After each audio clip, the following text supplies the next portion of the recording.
ధన్యవాదాలు మిత్రులారా.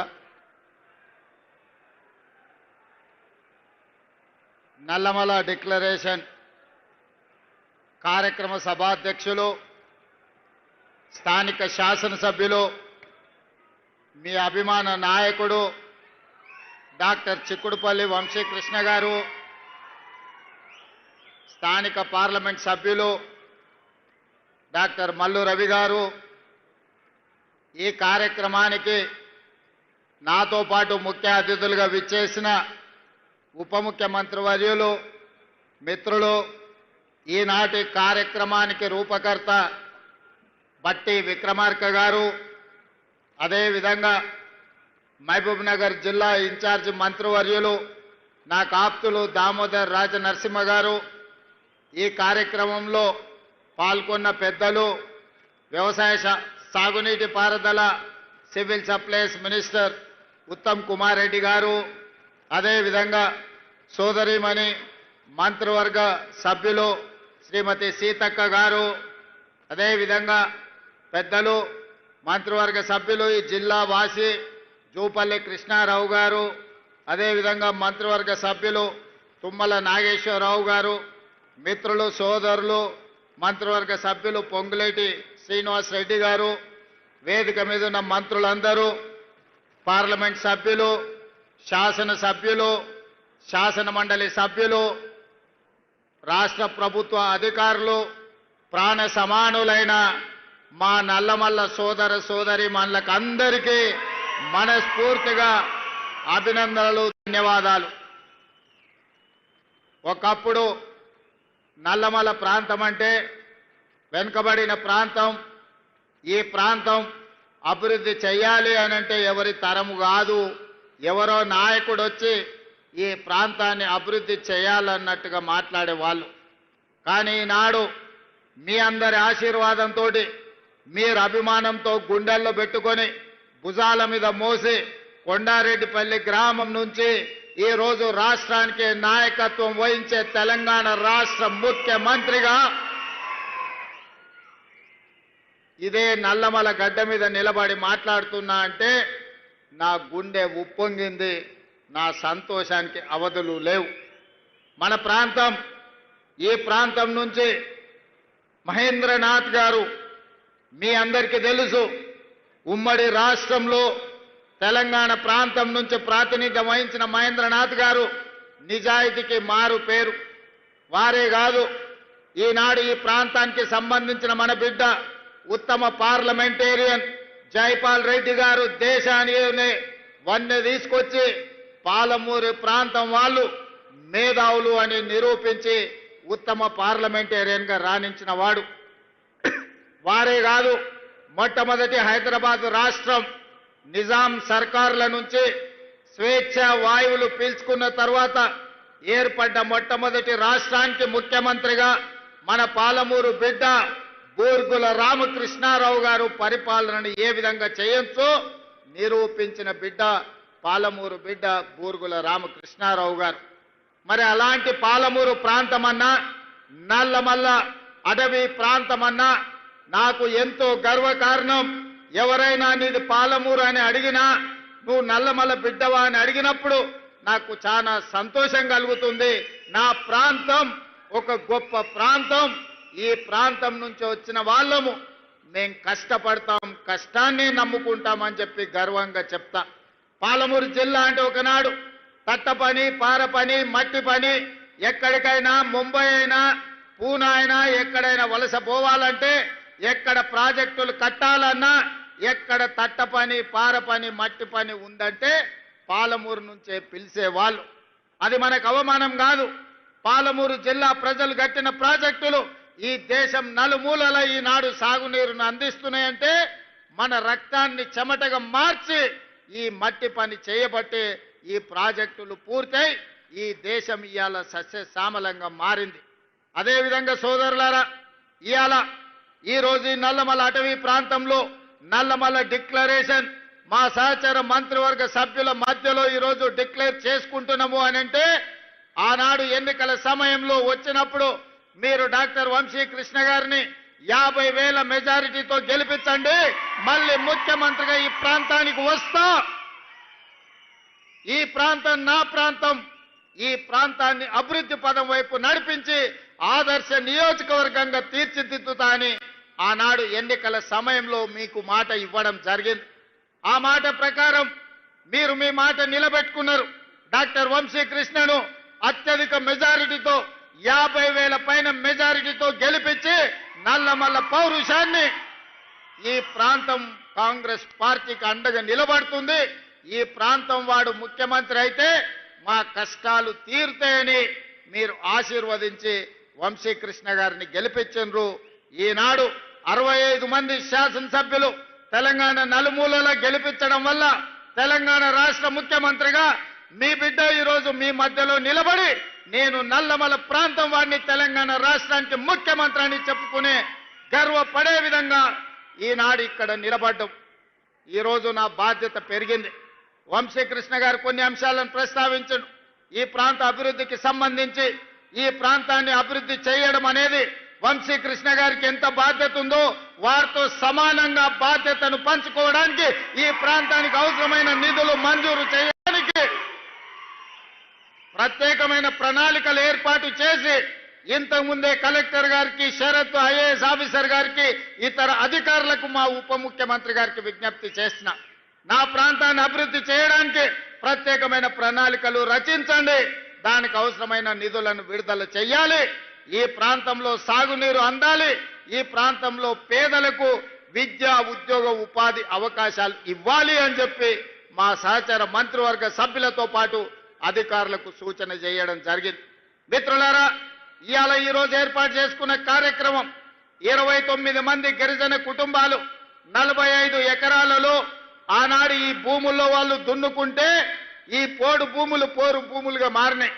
ఆనాడు ఈ పోరు భూముల్లో పోరాటం చేసిన గిరిజనులను బేడీలు వేసి జైలుకు పంపించిన చరిత్ర గత ప్రభుత్వానిదైతే ఈనాడు అదే భూముల్లో సోలార్ పవర్ ప్లాంట్లు పెట్టి వాళ్లకు మంచి తోటలు పెట్టి మంచి పంటలు పండే ఫలాలను ఇచ్చే భూములుగా మార్చి ఈ రోజు ఆ గిరిజనులు ఆత్మగౌరవంతో బ్రతికే విధంగా ఇందిరా సౌర గిరి జల విధానాన్ని ఈరోజు ప్రవేశపెట్టడం జరిగింది.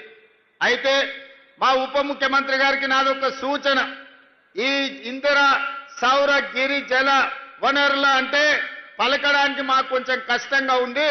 ఇందిరా సోలార్ గిరి జల విధానం అనే కింద మార్చండి.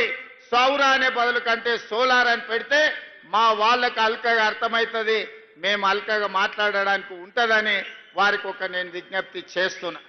అదేవిధంగా మిత్రులారా, ఇవాళ అక్కడ ఆడబిడ్డలతో మాట్లాడినా, మా చెంచు ఆడబిడ్డలతో మాట్లాడుతున్నప్పుడు నాకు ఆశ్చర్యం కలిగింది. సమాజం పట్ల వాళ్ళకు ఉన్న అవగాహన, సమాజంలో జరుగుతున్న అభివృద్ధిని. ఈరోజు అక్కడ అలివేలు అనే అమ్మాయితో మాట్లాడినా, ఆ అమ్మాయి ట్రైనింగ్కి వెళ్ళింది, తోటల పెంపకాల గురించి అవగాహన కల్పించుకుంది, అధికారులతో మాట్లాడింది, ఇతర ప్రాంతాలలో జరుగుతున్న తోటల పెంపకాలలో తీసుకుంటున్న జాగ్రత్తల గురించి ఆ అమ్మాయికి అవగాహన కలిగింది. అందుకే ఈరోజు నేను కలెక్టర్ గారికి ఆదేశాలు ఇచ్చిన, ఎవరైతే ఈ గిరిజన ప్రాంతాలలో ఉన్న ఆడబిడ్డలు ఈ తోటల పెంపకంలో కానీ సోలారు విద్యుత్తు మోటార్లు పెట్టుకోవడంలో కానీ అదే విధంగా వాళ్ళ ఇంటికి సోలారు విద్యుత్తు పెట్టుకోవడానికి అవసరమైన ప్రణాళికలు అవగాహన కల్పించడానికి వాళ్ళకు అవకాశం ఇచ్చండి, వాళ్ళను అచ్చంపేట నలుమూలల తిప్పండి అని చెప్పి నేను కలెక్టర్ గారికి ఆదేశాలు ఇచ్చిన. అదేవిధంగా ఇవాళ అక్కడ అధికారులతోనే మాట్లాడినా. ఈరోజు మనము కరెంటు ఒకప్పుడు మోటార్లు కాలిపోవడము, ట్రాన్స్ఫార్మర్లు పేలిపోవడం చూసినాం. ఈనాడు కరెంటు నిరంతరాయంగా వచ్చినా ఈరోజు ఆ విద్యుత్తు తడిసి భారమై ఈరోజు రైతులకు కావలసిన విధంగా ఆ విద్యుత్తును వాడుకోలేని పరిస్థితి ఉంది. అందుకే ఈరోజు ఈ అచ్చంపేట ప్రాంతంలో మా వంశీకృష్ణ గారి విజ్ఞప్తి మేరకు ఎన్ని మోటార్లు ఉన్నాయో మొత్తం నియోజకవర్గంలో అందరి రైతులకు ఉచితంగా సోలార్ విద్యుత్తు పంపు సెట్లు ఇచ్చి ఈ వేదిక మీద నుంచి తెలంగాణ ప్రజలందరికీ నేను ఒక విజ్ఞప్తి చేయదలుచుకున్నా. నా సొంత ప్రాంతం అచ్చంపేట ప్రాంతం.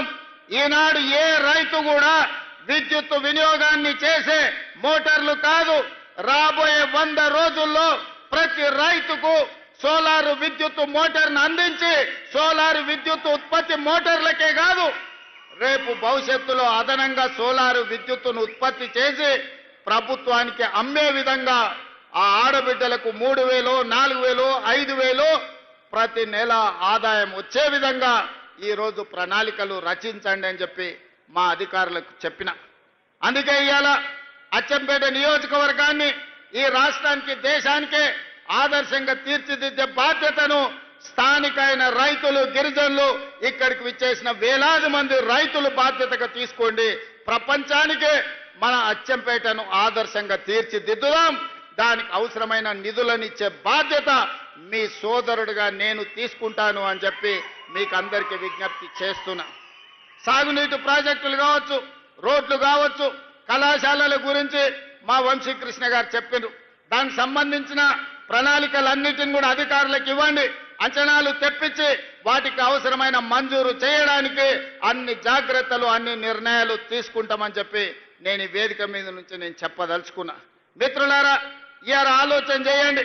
2023 డిసెంబర్ 7 నాడు మనం అధికారం చేపట్టిన తర్వాత ఈనాటి వరకు దాదాపుగా తుమ్మల నాగేశ్వరరావు గారి నాయకత్వంలో రైతులకు 60,000 కోట్ల రూపాయలు ఈ రోజు రైతుల మీద ఖర్చు పెట్టినాం. అందులో 21,000 కోట్ల రూపాయలు రైతు రుణమాఫీలోనే ఖర్చు పెట్టినాం. రైతు భరోసా కావచ్చు, రైతు రుణమాఫీ కావచ్చు. అదే విధంగా ఒకనాడు పంట పండిస్తే మీరు ఒరేసుకుంటే ఉరేసుకున్నట్టే అని ఆనాటి ముఖ్యమంత్రి గారు మాట్లాడినారు, మీకు అందరికీ తెలుసు. కానీ ఆయన మాత్రం ఆయన ఫామ్ హౌస్లో 150 ఎకరాలలో ఒరేసుకొని 4,200 క్వింటాలు అమ్ముకున్నాడు. సరే, దొరగారి పంట పొలంలో మరి బంగారం పండిందేమో నాకైతే తెలియదు, కానీ పేదలు పండించిన ఒడ్లు కొనను అన్నాడు.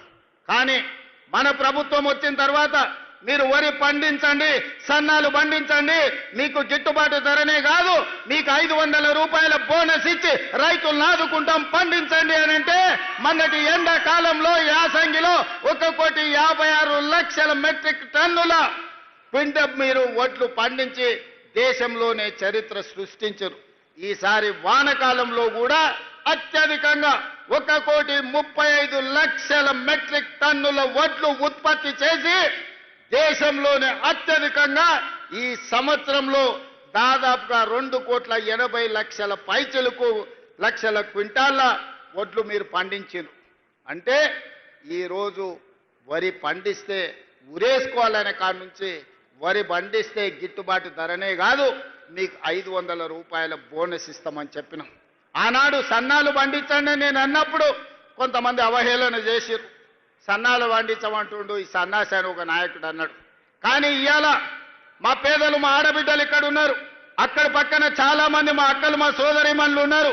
వాళ్ళని నాకు కొంచెం దూరంగా కూర్చోబెట్టారు. కానీ నేను వాళ్ళందరినీ చూస్తున్నా. మా అక్కలందరూ చేయొత్తండి. అక్క, మీకు సన్న బియ్యం వచ్చినాయా రాలేదా? ఇవాళ సన్న బియ్యం ద్వారా నీ పిల్లలకు మంచి అన్నం వండి పెడుతుండ్రా లేదా? మీ ఇంటాయనకు 3 పూటల భోజనం పెడుతుండ్రా లేదా? ఒక్కసారి చెప్పండి. ఇవాళ మా అక్కల, ఆడబిడ్డల కళ్ళల్లో సంతోషం చూడండి. ఆయల్లా రేషన్ షాపులో పోతే బియ్యం తెచ్చుకుంటే బర్రెలకు దానా కింద వాడేది, లేకపోతే రేషన్ షాపోడే కిలోకు 10 రూపాయలు మనకిచ్చి వాడే కొనుక్కునేది. కానీ ఇవాళ ఉత్తమ్ కుమార్ రెడ్డి గారి మంత్రిగా ఈరోజు సన్న బియ్యం ప్రతి పేదవాడికి అందించడం ద్వారా బుక్కెడు బువ్వ ఇవాళ సన్న బియ్యంతో మనం తింటున్నాం. మేమందరం మీకు ఇవ్వడం కాదు, పేదవాళ్ళ ఇళ్లలో నేను, మా ఉప ముఖ్యమంత్రి గారు, మా వ్యవసాయ శాఖ మంత్రి గారు, మా సాగునీటి పారుదల శాఖ మంత్రి గారు, ప్రతి మంత్రి, మా రెవెన్యూ మంత్రి గారు ఇళ్లల్లో పేదవాళ్ళ ఇంటికి వెళ్ళి వాళ్ళు వండిన సన్న బియ్యం మేము తినొచ్చిన మాట వాస్తవం కాదా? ఆయల్లో సన్నాలు వండియబట్టి ఈనాడు పేదలకందరికీ ఈరోజు సన్న బియ్యం ఇవ్వడం ద్వారా ఈరోజు రేషన్ బియ్యం మనము ఆత్మ గౌరవాన్ని పెంచే విధంగా అవి వండుకొని తింటున్నాము అని అంటే, రైతులు పండించే సన్న బియ్యం మళ్ళీ రైతులకే మీరు వడ్లు పండిస్తే వాటిని బియ్యంగా మార్చి మళ్ళీ పేదలకే సన్న బియ్యం అందిస్తున్నాం. ఈ ప్రభుత్వం మీకు రైతులకు ఉచిత కరెంట్ ఇవ్వడమే కాదు, ప్రతి పేదవాడి ఇంటికి 50 లక్షల పేదలకు 200 యూనిట్లు ఈనాడు ఉచిత విద్యుత్ ఇస్తున్న మాట నిజం కాదా? పేదలకు అందరికీ ఇవాళ 3,10,00,000 మందికి సన్న బియ్యాన్ని రాష్ట్ర ప్రభుత్వం అందిస్తున్న మాట వాస్తవం కాదా? ఇవాళ మా ఆడబిడ్డలు మా అక్కలిడికి వచ్చారు. మా మంత్రి పొన్నం ప్రభాకర్ గారు వేదిక మీద ఉన్నారు. మహాలక్ష్మి పథకం ద్వారా మా ఆడబిడ్డలకు ఆర్టీసీ బస్సుల్లో ఉచిత ప్రయాణం అందించినాం. ఒకనాడు అమ్మగారి ఇంటికి వెళ్ళాలన్నా అమ్మవారిని దర్శించుకోవాలంటే ఇంటి ఆయన దగ్గర చేయి చాపాల్సిన పరిస్థితి. ఇవాళ మా అక్కలకి ఇంటి ఆయన ఆఫీసుకు పోతే అమ్మవారి దర్శనం చేసుకొని అమ్మగారి ఇంటికి పోయి పలకరించి మళ్ళా సాయంత్రానికి ఉచితంగా ఇంటికి వచ్చే ఏర్పాటు మా ఆర్టీసీ బస్సుల్లో మహాలక్ష్మి పథకం ద్వారా ఉచిత ఆర్టీసీ బస్సు ప్రయాణం ఇచ్చినాం. ఈ 16-17 నెలల దాదాపుగా 5,500 కోట్ల రూపాయలు ఈరోజు ఆడబిడ్డల ఉచిత బస్సుకు మనం ఖర్చు పెట్టడం జరిగింది. ఇదే కాదు, మా ఆడబిడ్డలు ఉన్నారు, సంఘాల సభ్యులు ఉన్నారు. ఈరోజు ఎవరెవరో పెద్ద పెద్ద వ్యాపారస్తులు బస్సులు కొని ఆర్టీసీకి కిరాయికి ఇస్తున్నారు. కానీ మా ఆడబిడ్డలకు సంఘాలకు 600 బస్సులు ఇచ్చి 150 బస్సులు నేనే ప్రారంభించిన ఇవాళ ఆడబిడ్డలే బస్సులు కొని ఆర్టీసీకి కిరాయికి పెట్టి లక్షాధికారులను ఇవాళ కోటీశ్వరులను చేసే విధంగా ఆడబిడ్డలకు ఆర్టీసీ బస్సుల యజమానులను చేసింది మన ప్రభుత్వం కాదా? ఒకసారి ఆలోచన చేయండి. ఇదే కాదు, ఇవాళ సోలార్ పంపు సెట్లు పెట్టుకున్నాం. ఇక్కడ సోలార్ విద్యుత్ ఉత్పత్తి చేస్తున్నాం. ఒకనాడు ఏమనేది, సోలార్ అంటే అదాని అనేటోళ్ళు, పెట్రోల్ బంకుల వ్యాపారం అంటే అంబానీలు అనేటోళ్ళు. కానీ ఇవాళ మా ఆడబిడ్డలకు 1000 మెగావాట్ల సోలారు విద్యుత్ ఉత్పత్తి చేసే ఒప్పందాలు భట్టి విక్రమార్క గారితో చేయించి సోలారు ఉత్పత్తి చేయండి, కోటీశ్వర్లు గాంధీ అని చెప్పి 1000 మెగావాట్లు వాళ్లకు బ్యాంకు ద్వారా లోన్లు ఇప్పించి ఇవాళ ఒప్పందాలు చేయించినాం. ఇవాళ రిలయన్స్ పెట్రోల్ బంకులు కాదు, మా మహిళా శక్తి, ఇందిరా మహిళా శక్తి పెట్రోల్ బంకులు వచ్చినాయి. నారాయణపేటలో నేనే స్వయంగా వెళ్ళి మా ఆడబిడ్డలు నడుపుతున్న పెట్రోల్ బంకును ప్రారంభించి మా ఆడబిడ్డలు పెట్రోల్ బంకులు నడపగలరని ఇవాళ ఆడబిడ్డలను పెట్రోల్ బంకుల యజమానులను ఇవాళ మనం చెయ్యలేదా? మీరు ఆలోచన చేయండి. ఇదే కాదు, హైటెక్ సిటీ అన్న శిల్పారామం చుట్టుముట్టుతంటే కోటీశ్వరులే ఉంటారు, మల్టీనేషనల్ కంపెనీలు ఉంటాయని చర్చ జరిగేది. విప్రో, ఇన్ఫోసిస్, మైక్రోసాఫ్ట్ లాంటి ప్రపంచ దిగ్గజ కంపెనీలకు అక్కడ ఆఫీసులు ఉన్నాయి. కానీ అక్కడనే 3.5 ఎకరాల స్థలం మా మహిళా సంఘాలకు ఇచ్చి వాళ్ళు ఉత్పత్తి చేసే వస్తువులను అమ్ముకోవడానికి ప్రపంచ కంపెనీలతో పోటీ పడే విధంగా మా ఆడబిడ్డలకు శిల్పారామం పక్కన 3.5 ఎకరాల భూమి కేటాయించి 106 స్టాళ్లు పెట్టి వాళ్ళ ఉత్పత్తులన్నిటిని అమ్ముకోవడానికి వాళ్ళ ఆత్మ గౌరవం నిలబడే విధంగా అదాని అంబానీలతో పోటీ పడే విధంగా ఇవాళ మా ఆడబిడ్డలకు అవకాశం కల్పించింది. నేను ఒకటే చెప్పిన మా మంత్రివర్గ సహచరులకు, మా అధికారులకు, రాబోయే రోజుల్లో 2029 లోపల 1 కోటి మంది ఆడబిడ్డల్ని కోటీశ్వరులుగా చేసే విధంగా లక్ష్యం పెట్టుకోండి. ఆ దిశగా పనిచేద్దాం.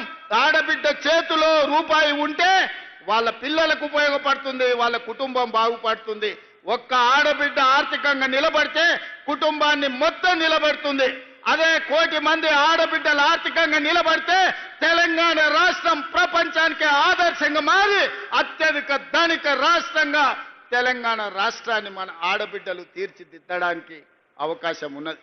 అందుకే ఇవాళ ఆడబిడ్డల్ని ఆర్థికంగా నిలబెట్టాలన్న ఆలోచనతోటి అన్ని ప్రణాళికలు చేస్తూ మనం ముందుకు వెళ్తున్నాం.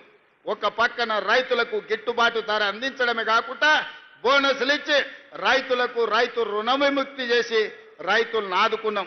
అదేవిధంగా విద్యార్థులు, నిరుద్యోగ యువకులు ఆనాడు ప్రభుత్వంలో నోటిఫికేషన్ల కోసం నిరసనలు తెలిపి ధర్నాలు చేసి అంతకంటే వెనక్కి వెళ్తే తెలంగాణ రాష్ట్ర సాధనలో ఉద్యమాలు చేసి పోరుబాట బట్టి అమరులై ఆనాడు ప్రాణాలు అర్పించే తెలంగాణ రాష్ట్రం తెస్తే ఉద్యోగ నోటిఫికేషన్లు ఆ ప్రభుత్వం ఇయ్యలేదు.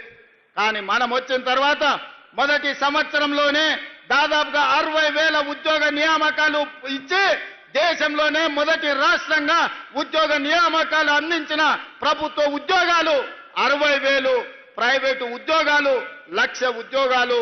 ఈ మొత్తం 16 నెలల్లో 1,50,000 ఉద్యోగాలు అందించి ఈరోజు నిరుద్యోగులను ఆదుకున్నాం.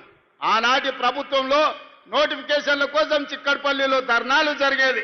ఆనాటి ప్రభుత్వంలో ఉస్మానియా, కాకతీయ యూనివర్సిటీలో ప్రభుత్వ నోటిఫికేషన్లు ఇవ్వండి అని ఉద్యమాలు జరిగినాయి. కానీ మన ప్రభుత్వంలో నోటిఫికేషన్లు ఇస్తుంటే మీద నోటిఫికేషన్లు ఇస్తే మాకు కష్టమవుతుంది, నిదానంగా నోటిఫికేషన్లు ఇవ్వండి, నోటిఫికేషన్లు కొన్ని తగ్గించండి అని చెప్పి ధర్నాలు చేసే పరిస్థితి వచ్చింది. దేశంలో ఎక్కడ కూడా ఇస్తున్న నోటిఫికేషన్లను కొంత వాయిదా వేయమని ధర్నాలు జరగలే. అంటే నిరుద్యోగ యువకుల పట్ల మాకున్న చిత్తశుద్ధి దీన్ని బట్టి మీరు అర్థం చేసుకోండి. అదేవిధంగా విద్యకు సంబంధించి అన్ని యూనివర్సిటీలలో 12 యూనివర్సిటీ వైస్ ఛాన్సలర్లు నియమించడమే కాదు, ఖాళీలను భర్తీ చేసి పిల్లలకు నాణ్యమైన చదువు చెప్పించాలి. పిల్లలు చదువుకున్నప్పుడే ఈ దేశ భవిష్యత్తు తరగతి గదుల్లో ఉంది, వాళ్లకు నాణ్యమైన విద్యను అందించండి, అప్పుడే ఈ రాష్ట్రం దేశానికి ఆదర్శంగా ఉంటుంది అని చెప్పి ఉద్యోగ నియామకాలు చేపట్టిన. ఇవే కాదు, ఎస్సీ ఎస్టీ బీసీ మైనారిటీ వివిధ రెసిడెన్షియల్ స్కూళ్ళు ఎక్కడ బిల్డింగ్ లేక చిన్న చిన్న రూముల్లో పోల్ట్రీ ఫాముల్లో నడుపుతుంటే Young India integrated residential schools 25 ఎకరాలలో 200 కోట్ల రూపాయలతోని ప్రతి నియోజకవర్గంలో ఒక యంగ్ ఇండియా ఇంటిగ్రేటెడ్ రెసిడెన్షియల్ స్కూళ్లను అందించి పేదలకు విద్యను అందించాలి, ఆ పిల్లల భవిష్యత్తును తీర్చిదిద్దాలి అని ఇవాళ మన ప్రభుత్వం ప్రణాళికబద్ధంగా ముందుకు వెళ్తుంది. మిత్రులారా, ఇవాళ ఆలోచన చేయండి. రైతులు కావచ్చు, మహిళలు కావచ్చు, విద్యార్థి నిరుద్యోగ యువకులు కావచ్చు, ఈ రాష్ట్రానికి తీసుకొస్తున్న పెట్టుబడులు కావచ్చు, 16 నెలల్లో 3 లక్షల కోట్ల రూపాయల పెట్టుబడులు తెచ్చి ప్రపంచ దిగ్గజ కంపెనీలను హైదరాబాద్కు రప్పించి ఈ రోజు అభివృద్ధి పదం వైపు మనం నడిపిస్తున్నాం. పోయిన సంవత్సరాన్ని మొత్తం లెక్కగట్టి కేంద్ర ప్రభుత్వం నిత్యావసర వస్తువులను నియంత్రించడంలో ఏ రాష్ట్రం విజయం సాధించింది అంటే కేంద్ర ప్రభుత్వమే ప్రకటించింది. తెలంగాణ రాష్ట్ర ప్రభుత్వం నిత్యావసర వస్తువులను నియంత్రించి పేదలకు అందుబాటులో తీసుకొచ్చింది. నెంబర్ 1 రాష్ట్రం తెలంగాణ రాష్ట్రం అని కేంద్ర ప్రభుత్వమే ఇచ్చింది. కేంద్రంలో మన ప్రభుత్వం లేదు, పరాయి పార్టీకి సంబంధించిన ప్రభుత్వం ఉన్నా మనల్ని అభినందించక తప్పలేదు. శాంతి భద్రతలకు సంబంధించి దేశం మొత్తం అన్ని రాష్ట్రాలలో పోటీ పెడితే శాంతి భద్రతలు తెలంగాణ రాష్ట్రంలోనే అత్యంత మెరుగ్గా ఉన్నాయి. నెంబర్ 1 శాంతి భద్రతలను కాపాడిన రాష్ట్రంగా తెలంగాణ రాష్ట్రాన్ని ఈ రోజు కేంద్ర ప్రభుత్వం ప్రకటించాల్సి వచ్చింది. నిరుద్యోగ సమస్యను పరిష్కరించడంలో దేశంలో ఉన్న అన్ని రాష్ట్రాల పోటీ జరిగింది. నిరుద్యోగ సమస్యని నిర్మూలించడంలో తెలంగాణ రాష్ట్రం నెంబర్ 1 అని కేంద్ర ప్రభుత్వమే నెంబర్ 1 రాష్ట్రంగా తెలంగాణ రాష్ట్రాన్ని ఇవాళ కేంద్ర ప్రభుత్వం ప్రకటించాల్సిన పరిస్థితి వచ్చింది. అంటే ఏ రంగంలో అయినా ఇదే కాదు, పన్నుల వసూళ్లలో రాష్ట్ర ప్రభుత్వానికి వచ్చే ఆదాయంలో ఏ రాష్ట్రం అత్యధికంగా తన పన్నులను వసూలు చేసింది అనంటే తెలంగాణ రాష్ట్రమే.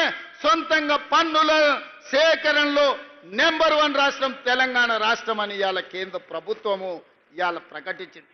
అందుకే మిత్రులారా, పరిపాలన మన చేత కాదని, మన వల్ల కాదని, పాలమూరు జిల్లా వాళ్ళకు పాలన చేత కాదని అవహేళన చేస్తున్న వాళ్లకు ఇదే దీటైన జవాబు. పాలమూరు వాళ్ళు తట్ట పని, పార పని, మట్టి పని కాదు, పరిపాలనలో కూడా నెంబర్ 1గా దేశానికి ఆదర్శంగా నిలబడతామని, ఈ దేశానికి తెలంగాణ రాష్ట్రాన్ని ఆదర్శంగా నెంబర్ 1గా తీర్చిదిద్దుతామని ఈ 16-17 నెలల్లో మనం నిరూపించినాం. కానీ ఇది సరిపోదు, ఇంకా ముందుకు వెళ్ళాలి అనంటే ప్రజలందరూ మమేకమై మనతో కలిసి వచ్చి మా అడుగులో అడిగేసి మమ్మల్ని ఆశీర్వదించి ముందుకు నడపండి. అచ్చంపేటలో ఏ విధంగా అయితే ప్రతి రైతుకు సోలారు పంపు సెట్ ఇచ్చి విద్యుత్ అవసరం లేకుండా స్వయంగా ఆదాయాన్ని పెంచుకోవడానికి అచ్చంపేటను ఏ విధంగా ఆదర్శంగా తీర్చిదిద్దాలనుకుంటున్నామో తెలంగాణ రాష్ట్రంలో కూడా ప్రణాళికలు చేయాలి. ఈనాడు ఏ పేదల కోసం మా పెద్దలు భట్టి విక్రమార్క గారు చెప్పిండ్రు, ఈ దేశంలో ఈ భూమి మీద జరిగిన ఏ పోరాటమైనా భూమి కోసం లేదా స్వేచ్ఛ కోసం జరిగిన పోరాటాలే. ఆనాడు తెల్లదొరలను ఓడించి తెల్లదొరలను తరిమి ఈ దేశ ప్రజలకు స్వేచ్ఛనిచ్చింది కాంగ్రెస్ పార్టీ. అదేవిధంగా ఆనాడు జల్ జమీన్ జంగల్ కావచ్చు, భూమి కోసం, భుక్తి కోసం, విముక్తి కోసం జరిగిన పోరాటాలు కావచ్చు, దొడ్డి కొమరయ్య కావచ్చు, కొమరం భీముడు కావచ్చు, చాకలి ఐలమ్మ కావచ్చు, లేకపోతే రామ్జీ గోండు కావచ్చు, సూరవరం ప్రతాప్ రెడ్డి కావచ్చు, ఈ పోరాటాలన్నీ స్వేచ్ఛ కోసం, భూమి కోసం జరిగిన పోరాటాలే. స్వేచ్ఛని దేశానికి ఇచ్చింది మా కాంగ్రెస్ పార్టీ. ఆనాడు పండిత్ జవహర్లాల్ నెహ్రూ మహాత్మా గాంధీ గారి నేతృత్వంలో ఈ దేశానికి స్వేచ్ఛను తీసుకొచ్చాం.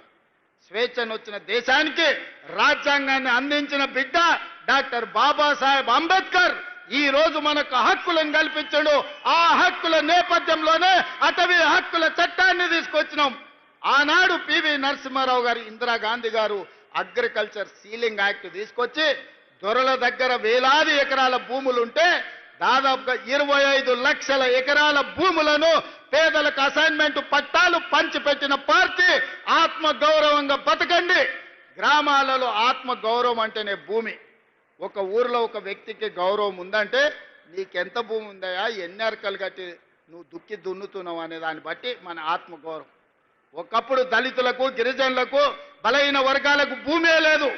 దొరల దగ్గరనో, రెడ్ల దగ్గరనో, పెట్టుబడులదారుల దగ్గరనో భూములుంటే వీళ్ళందరూ వాళ్ళ భూముల్లో వెట్టి చాకిరి చేస్తూ కూలీలుగా బతికేది. కానీ ఇందిరమ్మ వచ్చిన తర్వాత 25 లక్షల ఎకరాల భూమిని అసైన్మెంట్ పట్టాల పేరు మీద మీకు భూములు ఇవ్వబట్టి ఇవాళ మీరు ఆత్మగౌరవంతో భూ యజమానులుగా ఈ రోజు మీరు మాట్లాడుతున్నారు. ఇవాళ చెంచు బిడ్డలు భూమిలో సోలార్ పవర్ ప్లాంట్ పెట్టుకొని ఈ రోజు అక్కడ చెట్లు నాటి ఉపాధి వచ్చింది. ఇది కాంగ్రెస్ పార్టీ ఇందిరమ్మ ఇచ్చింది కాదా? ఇవాళ నిన్నగాక మొన్న జరిగిన పహల్గాం నేపథ్యంలో ఇండియా పాకిస్తాన్ యుద్ధం జరిగిన తర్వాత ప్రధానమంత్రి ఎట్లా ఉండాలంటే ఇందిరమ్మ లాగా ఉండాలి, నిటారుగా నిలబడి దేశాన్ని రక్షించాలి.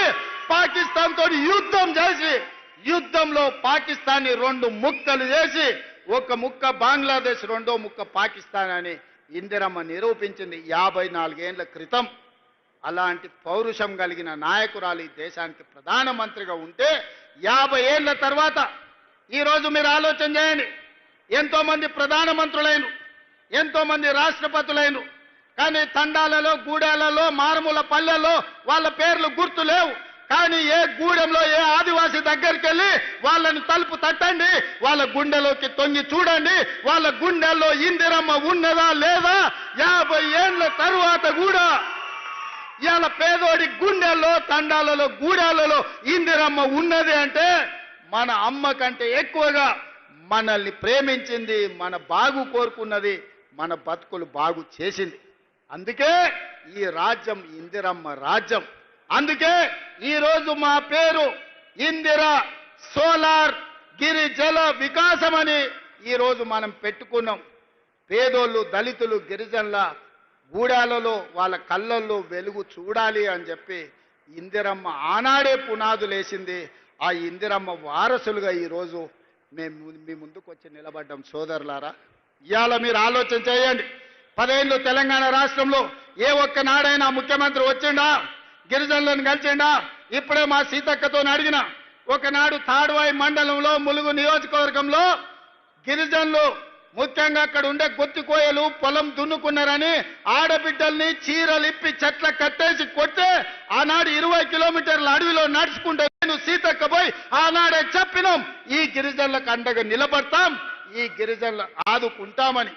ఆ గిరిజనులకు అటవీ హక్కుల చట్టం తీసుకొచ్చి 6,70,000 ఎకరాల భూ పంపకాలు, పోడు భూముల పట్టాలు Congress party doctor YS Rajasekhara Reddy గారు ముఖ్యమంత్రిగా ఉన్నప్పుడు సోనియా గాంధీ గారి నాయకత్వంలో మనం ఇచ్చిన మాట వాసం కాదా? అందుకే ఇవాళ ఈ నల్లమల్ల డిక్లరేషన్లో నేను మాట ఇస్తున్నా.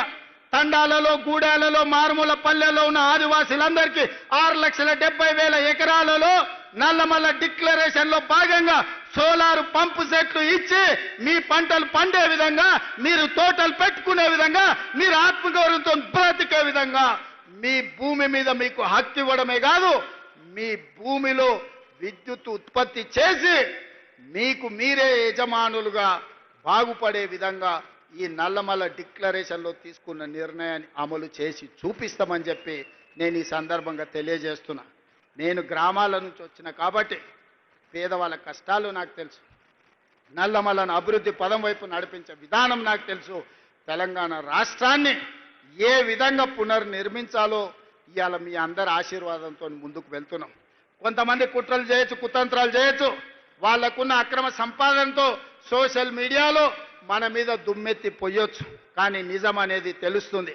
ఆ నిజం ఎట్లా తెలుస్తుంది అంటే సన్న బియ్యంతో బుక్కెడు పువ్వ కడుపులకు పోయినప్పుడు ఆ ఆడబిడ్డకు తెలుస్తుంది, వాళ్ళ పిల్లలకు బుక్కెడు పువ్వ పెట్టినప్పుడు, ఇంటానికి పెట్టినప్పుడు ఇది ఇందిరమ్మ రాజ్యంలో మా రేవంత్ అన్న ఇచ్చుడు సన్న బియ్యం అని చెప్పి ఆ ఆడబిడ్డలకు తెలుస్తుంది. ఇవాళ 60,000 మంది నిరుద్యోగ యువకులు ఉద్యోగాలు వచ్చి ప్రతి నెల జీతం కోసం సంతకం పెట్టినప్పుడు ఈ ఉద్యోగం మా రేవంత్ అన్న ఇచ్చిండు, ఆయన వచ్చినాకనే మాకు ఉద్యోగం వచ్చింది అని చెప్పి అతను గుర్తు చేసుకుంటాడు. ఇవాళ గవర్నమెంట్ స్కూళ్లలో రెసిడెన్షియల్ పాఠశాలల్లో చదువుకుంటున్న విద్యార్థులకు 40% డైట్ ఛార్జెస్ పెంచడమే కాదు, ఆడబిడ్డలకు 200% కాస్మెటిక్ ఛార్జెస్ పెంచడం కదా. ప్రతి నెల అవి పొందినప్పుడు ఆ బిడ్డలు గుర్తు చేసుకుంటారు. ఇదే కాదు, రైతు రుణమాఫీ 20,617 కోట్ల రూపాయలు, 25,55,364 మంది రైతులు పాస్ పుస్తకం చూసినప్పుడల్లా మా సోదరుడు రేవంత్ రెడ్డి 2 లక్షల రూపాయల వరకు 21,000 కోట్ల రూపాయల రైతు రుణమాఫీ చేసిండని మా రైతులు గుర్తు చేసుకుంటారు. ఈ విధంగా చెప్పుకుంటూ పోతే 50 లక్షల కుటుంబాలు ఇవాళ 200 యూనిట్లు ఉచిత కరెంటును ఈ రోజు పొందుతున్నాయి. 3,10,00,000 మంది తెలంగాణ రాష్ట్రంలో సన్న బియ్య లబ్ధిదారులు ఉన్నారు. వీళ్ళందరూ గుర్తు చేసుకున్నప్పుడు ఆ సన్నాసులు సోషల్ మీడియాలో చేసే తప్పుడు ప్రచారం నాకు ఒక లెక్కన అని చెప్పి ఈ రోజు మీ అందరి ముందర నేను చెప్పదలుచుకున్నా. కాబట్టి మిత్రులారా, ఎవడు ఏది చెప్పినా నిజం మీకు తెలుసు, నిజం మీ కళ్ళ ముందలు ఉన్నది. నిజాన్ని నిర్భయంగా కాంగ్రెస్ పార్టీ కార్యకర్తలు, తెలంగాణ బాగు కోరుకునే వాళ్ళు నిర్భయంగా నిటారుగా నిలబడి చెప్పండి. ముఖ్యంగా మా ఆడబిడ్డల్ని 1,000,000 మందిని కోటీశ్వరులను చేసే బాధ్యత మాది. పోయిన సంవత్సరం సెర్పులో 15,000 కోట్లు, మెప్మాలో 6,000 కోట్లు, 21,000 కోట్లు సంఘాలకు లింకేజ్ ఇచ్చినాం. ఈసారి ఇప్పటికే 15,000 కోట్లు లక్ష్యం పెట్టుకుంటే 20,000 కోట్ల రూపాయలు ఈ సంవత్సరం కూడా మా ఆడబిడ్డలకు బ్యాంకు లింకేజ్తోని మా బట్టి గారు అందించారు. ఎవరైతే లబ్ధి పొందినరో లబ్ధి పొందిన వాళ్ళు గుర్తుపెట్టుకుంటే చాలు. ఎవడైతే తప్పుడు ప్రచారం చేస్తుండో కడుపు నిండా విషం పెట్టుకొని ఆ విషంతో విష ప్రచారం చేయడం ద్వారా మన ప్రతిష్టకు భంగం కలిగించాలనుకుంటున్నారు.